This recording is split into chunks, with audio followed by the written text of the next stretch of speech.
আজকের আলোচনা হবে প্র্যাকটিস সেট 2। তো 1 নম্বর কোশ্চেন, তিলপাড়া ব্যারেজ যে নদীর উপর অবস্থিত তা হলো একের দাগের option D right answer Mayurakshi. ভারতীয় সংবিধান অনুযায়ী রাজ্যের বিধানসভাগুলি নির্বাচিত করে কারা? Option B is right answer রাজ্যসভার সদস্যরা।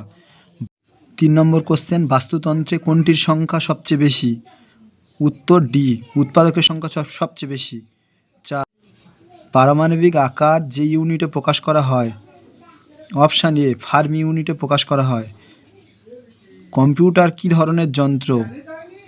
কম্পিউটার ইলেকট্রনিক যন্ত্র। Option B. 6 দাগে শকাব্দের কবে সূচনা ঘটে? অপশান এ 78 এডি।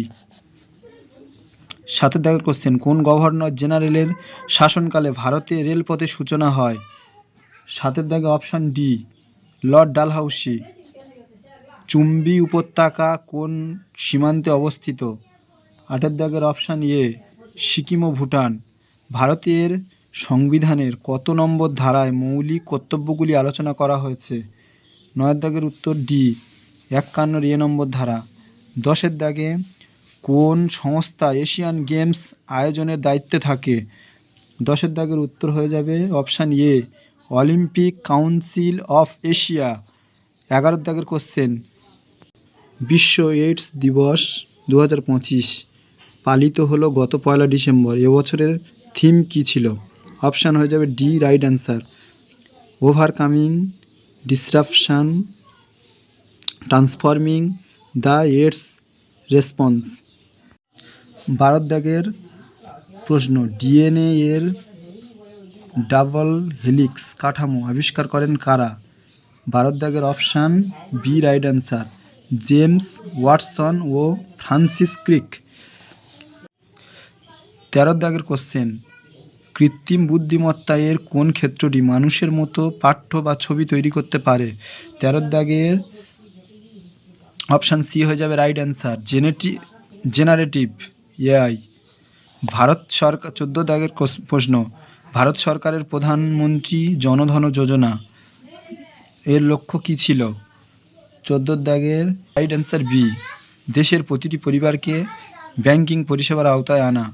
15 দাগে বাংলা শীতলপাটি কোন জেলার ঐতিহ্যবাহী শিল্প?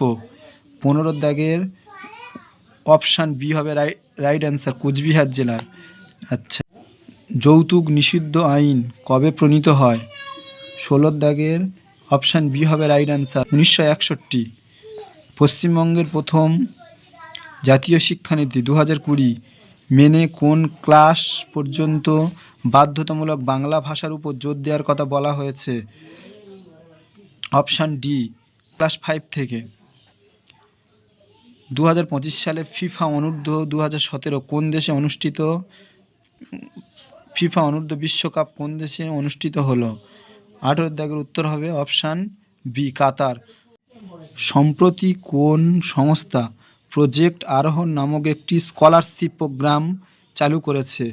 19 দাগের option B is right answer national highways authority of India. 20 দাগের প্রশ্ন, সম্প্রতি কে বিসিসিআই এর অন্তর্বর্তীকালীন প্রেসিডেন্ট হিসাবে নিযুক্ত হয়েছেন? 20 দাগের option A right answer Rajiv Shukla.